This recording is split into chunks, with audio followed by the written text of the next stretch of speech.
मुझे आज तक यह समझ में नहीं आ रहा है कि आरजेडी मात्र 1700 से हारा हुआ पटना साहिब सीट हमें क्यों दे दिया।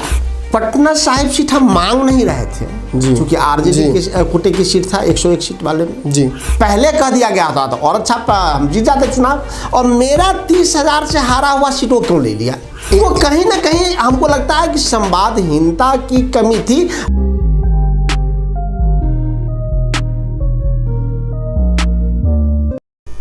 नमस्कार, स्वागत है आपका भारत लाइव में। मैं हूं आपके साथ विशाल यादव।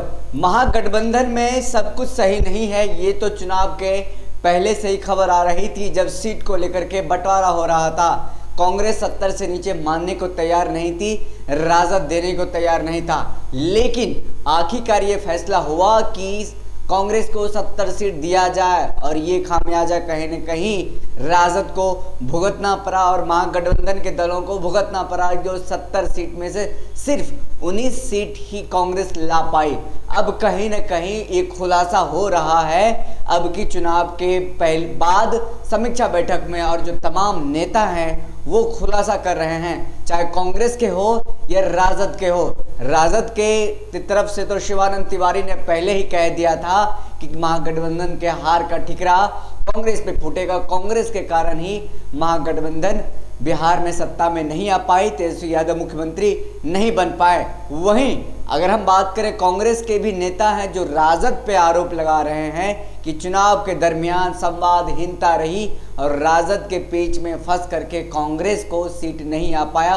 कांग्रेस बुरी तरह से करारी हार को शिकस्त होना पड़ा, शिकस्त मिला करारी हार का। वह राजद के प्रवक्ता हैं राजेश राठौर, जब हमारे संपादक नमन मिश्रा से बात कर रहे थे तो उन्होंने क्या कुछ कहा, क्या खुलासा किया है, आपको देखना और सुनना चाहिए था, आपको पता चलेगा क्या कुछ कांग्रेस में चल रहा है। देखिए, अभी हम दूसरी ओर जा रहे हैं। निश्चित तौर पे कोई साथी जाता, हम 0.1% वोट से हारे हैं जी, और तीनों हमारे जो पुराने साथी थे, एक कहने मुझे परहेज नहीं है, उपेंद्र कुशवाहा जी, जीतन राम मांझी जी, मुकेश सहनी जी, हमको 2-4% वोट तो देते ही तीनों मिलके। उतना नहीं जितना उस कहते हैं उतना उनके पास नहीं, लेकिन कुछ तो था, कम से कम अपने अपने प्रत्याशियों के सीटों पे तो वोट ले आते हैं। एक अलग पार्ट है। दूसरी पार्ट हम जाएंगे तो एक छोटा उदाहरण देना चाहते हैं हम आपको कि पटना के उदाहरण दीजिए, सीटों के बंटवारा में हम लोग कैसे कैसे गलती किए हैं।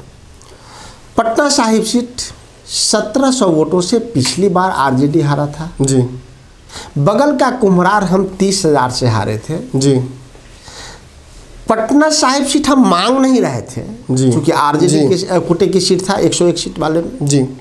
कुम्हरार में हमारे प्रत्याशी, हम दूसरे अच्छे मजबूत प्रत्याशी की हम लोग तलाश करके रखे थे पहले से कि सीट आएगा ही, हम लोग लड़ाएंगे ही, हमारे नेता कर रहे थे। मुझे आज तक यह समझ में नहीं आ रहा है कि आरजेडी मात्र 1700 से हारा हुआ पटना साहिब सीट हमें क्यों दे दिया बिना मांगे, जबरदस्ती बिना मांगे, जबकि मांग नहीं रहे थे। मेरे पास प्रत्याशी नहीं था, मेरा प्रत्याशी बहुत बेहतर तरीके से चुनाव लड़ा, लेकिन अगर पहले कह दिया गया था तो और अच्छा हम जीत जाते चुनाव, और मेरा 30,000 से हारा हुआ सीट वो क्यों ले लिया जी।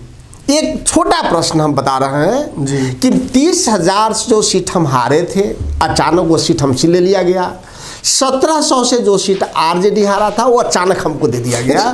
वो कहीं ना कहीं हमको लगता है कि संवादहीनता की कमी थी। अगर हमारे महागठबंधन के तमाम नेता एक टेबल पर बैठ के एक एक सीट पर निर्णय करते, तो मैं आज भी बता रहा हूं कि हम 250 सीट से ऊपर जीते हैं। मतलब एक तो आपने देखा कि किस तरह से कांग्रेस के प्रवक्ता है राजेश राठौर ने क्या कुछ कहा, क्या खुलासा किया, और किन किन सीटों को लेकर के जो मतभेद चल रहा था, और क्या राजद के पेच में फंस करके कांग्रेस इतनी बुरी हार हुई है। कांग्रेस के प्रवक्ता राजेश राठौर के मुंह से तो आपने सुन लिया है। चलिए, इस खबर में इतना ही, धन्यवाद।